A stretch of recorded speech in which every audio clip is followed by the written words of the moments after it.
Hello everybody, what's going on? My name's Cleanfel or Zach. Welcome back to Clean 19. Whew, another 19 recap video. I wish that this was the first one, but due to some holiday related issues, I ended up uploading a hour meme compilation instead. So we're kicking off these 19 reflection type videos very well. Some people are like, what is going on?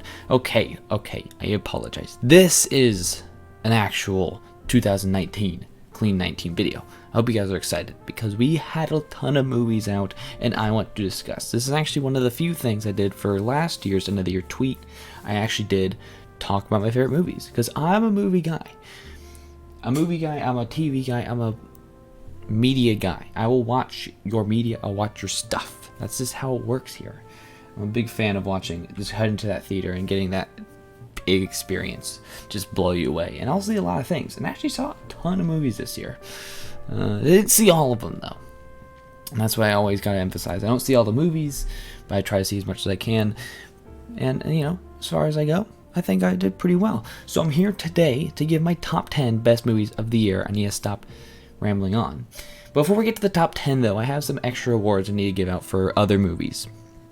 Because the top 10 are going to be exclusively movies that came out in this year and movies that I had indeed watched. But there are a few movies this year that I did watch that did not come out this year. There's just a few bunch of things that I go through. So let's kick it off with the first kind of award or acknowledgement that I have is that the best 2018 movie that I still saw in theaters was Aquaman, right? I did not see Aquaman by the time 2018 ended. I ended up watching it maybe I think January 3rd, basically one of the 3 or 4 days into 2019.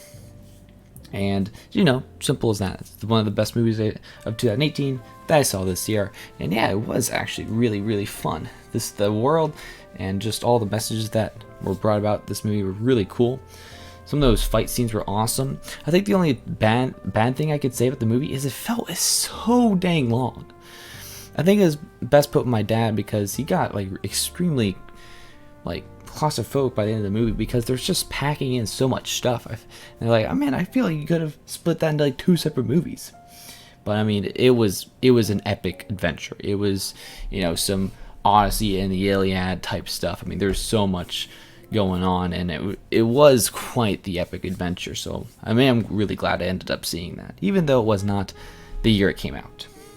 Alright, the next award I have to give is the best 2000 movie I somehow saw this year. Also, the award for the best memeiest movie, which was an award I had, or acknowledgement I had last year. And this goes to Leonardo DiCaprio's The Beach. I can't really explain why I'm giving an award. You can only understand this if you're my parents, because my parents and I watched this on a Saturday night for no reason.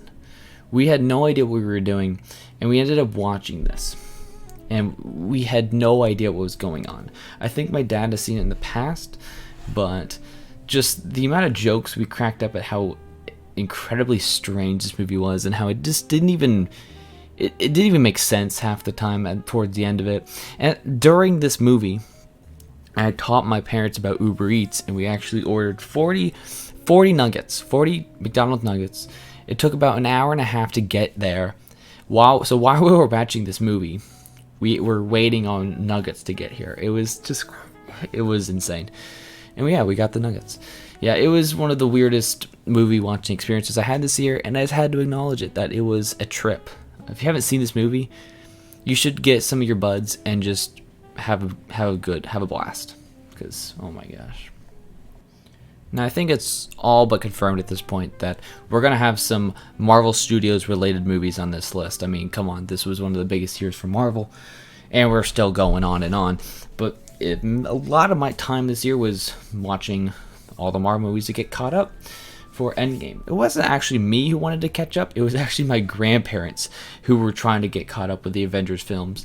And when they were in town to see it for the first time, I was like, well, let's get started. So I actually got them to watch all the movies. And so after rewatching pretty much all of them, I can confirm that the best Avengers films, in my opinion, is kind of a tie because it's kind of hard to rank so many movies. But my personal favorites are Captain America: Winter Soldier, the Guardians of the Galaxy, Thor: Ragnarok, and the original Avengers. Not excluding all the ones that came out this year. Those are pretty much the top of the top. I mean, all for different reasons. I mean, Guardians of the Galaxy and Thor: Ragnarok are just blasts to have. I mean, you'll just have such a fun time. I remember seeing them both in theaters and just laughing and having so much fun with my brother and other people I was with. Avengers and Captain America Soldier are kind of different areas of how much I enjoyed them, because Winter Soldier is just superb. Just the direct. That was Anthony Joe Russo's first Avengers film. Well, not Avengers, Marvel film, and they crushed it totally out of the park. It was a great experience. And Avengers is just Avengers. That's all I've got to say about that. Like I said, there are a lot of movies I did not see. So one last thing, before we get in this top 10 list, here are the best movies that I wish I saw. Basically, the best being, movies I was really hyped about seeing, but never just scheduling or just some things, never ended up seeing them. We got Alita Battle Angel because that's my boy James Cameron, and just plus it just was such an interesting concept that I was like, okay, maybe I gotta check this out. We also have Rocket Man, which my mom was psyched about seeing, and I actually think she did ended up seeing it. I think I would have had a blast to see it with her, but there you go. Ad Astra, which just looked beautiful, and I feel like it just would have been 2 hours of just pure breathtakingness just to watch. Just an absolute trip. You got Frozen 2, which is one of the few animated movies I did not see. Like I said, I'm a big fan of movies, but the big one are animated movies, because it's just, I love the worlds that you could tell with animated movies. But Frozen 2 I didn't end up seeing because there's just so much stuff around my exams and around my Christmas break. There is no time. And the last movie, which just came out about 2 days ago, was 1917.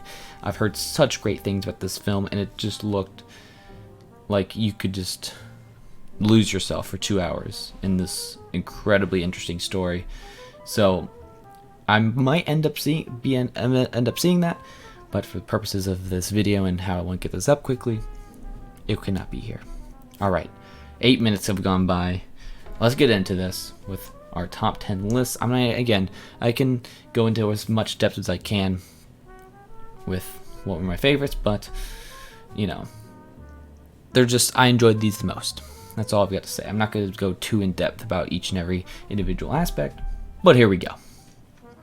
Number 10 goes to Pokemon Detective Pikachu. Now, this movie had a plot that you could probably easily figure out if you were given all the details and just thought to yourself for 5 minutes. But you don't have time in the theater to do that, because you're just so captivated by all the Pokemon and just captivated by all the intricate things about the world. I just absolutely love it. I'm not the biggest Pokemon fan, but I'm just incredibly interested with how they decide to portray it, and there's just so many neat quirks. I mean, you have Ryan Reynolds, and you have Justice Smith, and you have a great cast that just you felt like you have a fun time with throughout the whole entire thing, solving this interesting mystery. Some great scenery, and just some great stuff overall. I had a lot of fun watching it. Number 9 goes to Jumanji, The Next Level. If you've seen the first Jumanji, I mean, it's the first Jumanji, but just more wacky gimmicks. I mean, it's just, you cannot have a bad time at this movie. I mean, you got Dwayne Johnson, you got Kevin Hart, you got Jack Black, you got Karen Gillan, you just doing some absolutely whacktacular stuff, and I'm all for it, all the way. I mean, I just can't tell you how much fun I had. It's very interesting. Having to deal with the sequel. You're like, okay, what are you gonna do? Obviously, you flip the characters around on how they portray and how they act. Make Dwayne act like Danny DeVito. Oh my gosh, make Jack Black act like a black dude this time. It's just, I love how they can go with this for miles, and I will still watch it, and I'll still have a great time. I mean, that's all you gotta say. And actually, it had some really touchy moments, and just more fun stuff. They took like, hey, we have these mechanics, well, let's just tweak them a bit, see how much fun we could have. So I'm actually really hoping, because I think there's definitely gonna be a third one, or a fourth one technically, but a third one in this new rebooted series. I'm hoping that they can just push it farther, have more wacky gimmicks, and just more craziness. Maybe not too much craziness, because that can ruin it, but for now, I enjoy the craziness. Number 8 goes to Star Wars Episode 9, The Rise of Skywalker. Okay, here we go. There's some Star Wars, rage going on the internet right now. People are blowing up saying, the sequels aren't canon anymore. There's just so much stuff. People are like, okay, stop reading into too much depth. This, you guys are crazy. Guys, it's Star Wars, It's all I can say. It's Star Wars. I had a really fun time watching it, and that's all I've got to say. Maybe it's because I'm not the biggest Star Wars fan. I'm not like a devoted fan who is angry when my original trilogy is being, changed and altered, because I wasn't even alive for the original trilogy. I didn't even watch the prequels in theaters. Really, I became a big Star Wars fan around 2007 to 2008, because that's when the Clone Wars series started releasing, and I just got more involved with, movie life. So that's really when I got really into Star Wars. So I'm not even a long-time fan, but I can appreciate the stories that they're trying to tell, and how each new set of the trilogy or the overall saga is just trying to play with some new things and twist some things around with this universe. There's just some crazy stuff that they keep on introducing, and I'm all right for it.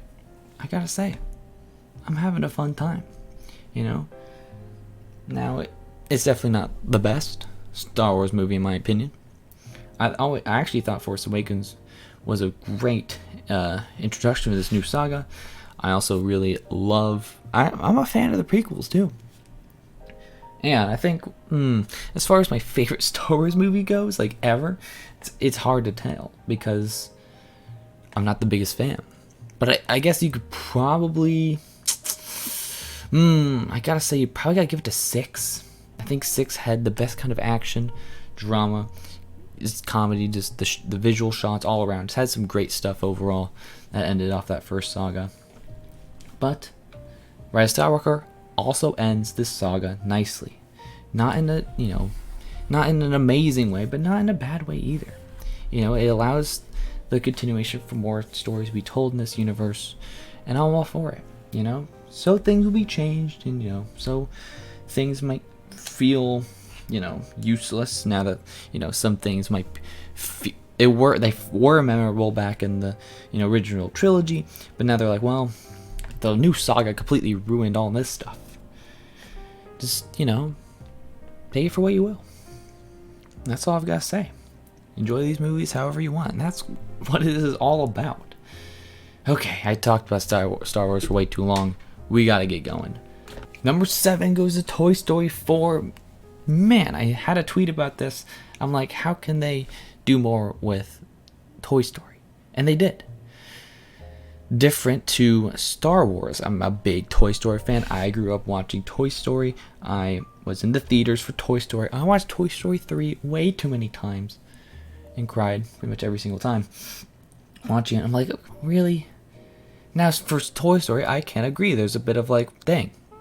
Toy Story 4 kind of makes the ending of Toy Story 3 feel a little, which you could say is hypocritical of me for saying, well, Skywalker, same thing for Star Wars. But I went into Toy Story and I was blown away. I was unexpectedly very enjoyed from the new Toy Story. And I still cried like a baby at the end. I'm like, come on. Gosh. This is what you can do. What can you do? And I think Pixar has finally figured it out that the one set of movies that they can actually keep making good sequels of is their main star, Toy Story. Even though I did like Cars 3, but that's a topic for another day. In the end, Toy Story 4 is a very pleasant entry into this series, and I think you should definitely watch it if you haven't yet. Number 6, SpiderMan: Far From Home. I had no idea what to expect with this Avengers Endgame post Star Wars, but they handled it perfectly. Just the story and how everyone got back into it, into the world, and how, this movie was a total setup from the beginning. I knew about Mysterio and his odd tricks and whatnot, but the Marvel Studios, his Mysterio is so interesting. It's like, I don't know if I could say, that's probably, spoilers are already warranted if you're watching a top 10 video, but I mean, seriously. What Far From Home does is to subvert all the expectations of what we had for this post-Avengers Endgame stuff and said, yeah, this is just how it is now. And I'm all for it. I'm like, yeah, bring on Phase 4. I think that was a quote I said when reviewing Spider-Man Far From Home. Bring it on. I'm so hyped for what they have to show. And if it's more like Spider-Man Far From Home, then yeah, I'm ready. Number 5. We saw a lot of things end this year. A lot of wrap-ups. And one thing, a big wrap-up is my baby, How to Train Your Dragon, The Hidden World. Yes. Here we go, baby. How to Train Your Dragon, the first one, is a movie I always say is probably one of my favorites whenever I just ask that question. For me, my favorite movie is hard to tell because there's so many movies I like for different reasons. And actually put into a favorite and overall is going to be pretty much impossible for me. But How to Train Your Dragon is always one of my go-tos because it's just so beautiful and so emotional and just so fun. The Hidden World continues that. Maybe not as to the same degree as the first one, but it brought that amazing music as always, the amazing designs and the amazing world and the scenes. And just in the end, made you feel something. I definitely felt something. So I'm really happy that this trilogy ended very well. DreamWorks, man. DreamWorks, on the other hand, like I gave Pixar their credit, but DreamWorks knows how to make a trilogy work well. Kung Fu Panda 1, 2, 3, bam! You did it. Then you got Shrek 1 to 4, bam! Maybe not Shrek 3, but Shrek 1, 2, 4, bam! You did it. How to Train Your Dragon 1, 2, 3, bam! You did it again. I mean, seriously, DreamWorks knows how to design a trilogy and capstone it right. So I'm really happy about The Hidden World. Yeah, I'm just an emotional guy, and that's probably what I wanted. Number 4. I'm really sad that I'll never be able to experience this movie the same way again.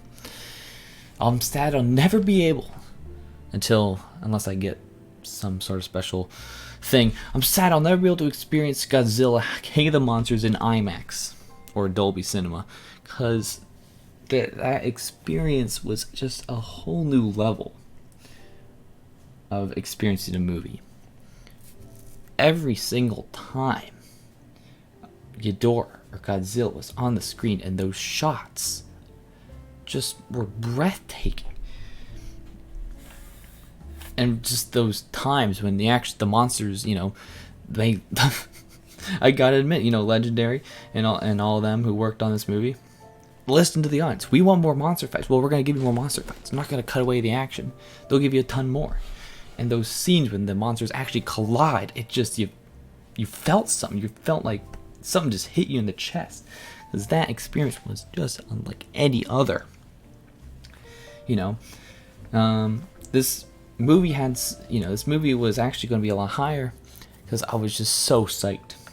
Godzilla 2014 was actually a movie, one of my favorites of 2014, unexpectedly. And I don't really get it, but at the same time, I know why. I just loved what was being told and shown on the screen. It was eye candy, visual eye candy. That 2019 delivered on just more monster fights. Now, I'll admit, the human actual story is like garbage. I actually didn't feel any sorrow at all when any really character died, except for my boy. My boy Dr. Sarazawa, because he was there from the beginning, and he's, since if you actually watched other Godzillas, which I haven't watched too many other Godzillas, but I was like, dang, he was there since the beginning, and he grew up watching these monsters, and he finally gets to say goodbye to his old friend. So yeah, that was incredibly touching.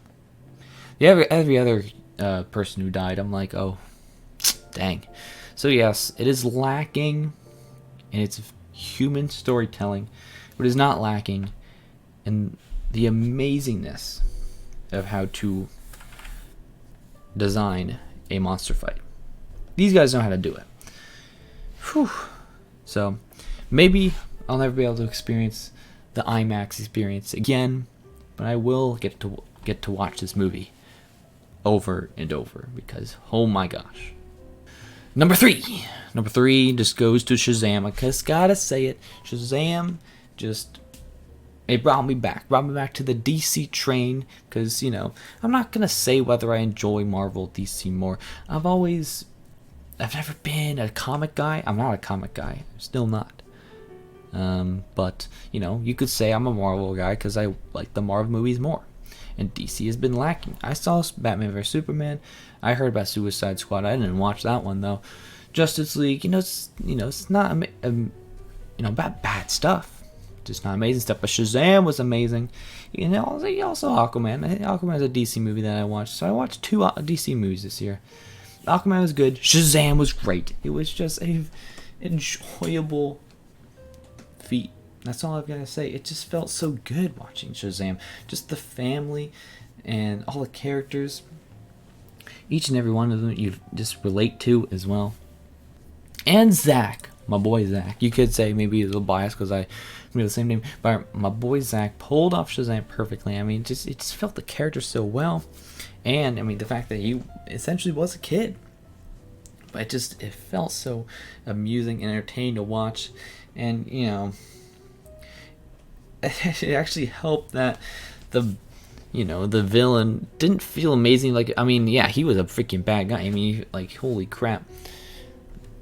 He went out and did some terrible things. So they're really pushing it, like, hey, this dude's actually bad. But I love it that they were pushing it so much. And then when actually fighting Shazam, it's like, oh, it's like some kind of fun little, oh no. I mean, it was just such a comedic fight that also felt so interesting and just felt so satisfying when it all paid off and the whole family got together and pulled off some great stuff. So Shazam brought me back into it. There's a sequel coming, so I'm very excited. That's some more just top tier stuff. We got 2 movies left. I feel like you can guess what they are at this point. I wondered, there was a lot of thinking back and forth, what to go with, what to do.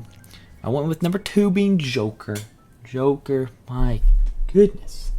An experience that was something else. That was for sure. My mom and I saw this. We were hyped from the beginning. Just all the previews. We had no idea what to expect going in. But dang, we got something when we came out. I just can't tell you what else to say other than it's one of the best. I mean, just one of the best to just feast your eyes on. Joaquin Phoenix did an amazing job, and just everything about his performance there. There's so many things that makes you think in this movie. So many times that really lets you sympathize with Joker, and actually makes you think he's actually kind of the good guy here. So many things that just keep questioning, keep you thinking, and just, my goodness. You could tell this is not like a pre-record. I don't have a pre-recorded script. This is all just from my mind. It's true. How do I explain Joker? Other than the fact that it's a movie that you need to see right now. It's going to be one of the classics of this year, that's for sure. There's just so much about it that it's like there was like a few times where I'm like, oh my gosh, I don't know if I want to look at this, but I'm like, I can't not look at what is going on. Like I said, it all builds to that late night show scene with Oh my gosh. Just, you couldn't look away the whole time. And you just couldn't do anything but just watch what was being unfolded. I think I did remember glancing at my mom. We wouldn't move. We were frozen by what this movie made us feel. And man, it's gonna be a while since I feel something like that in the theater. But yeah, Joker. Whew. Just some brilliant stuff. Alrighty, boys. Here we are at number 1, the best movie, in my opinion, of the year. I mean, come on, it's not here yet. You know what it is.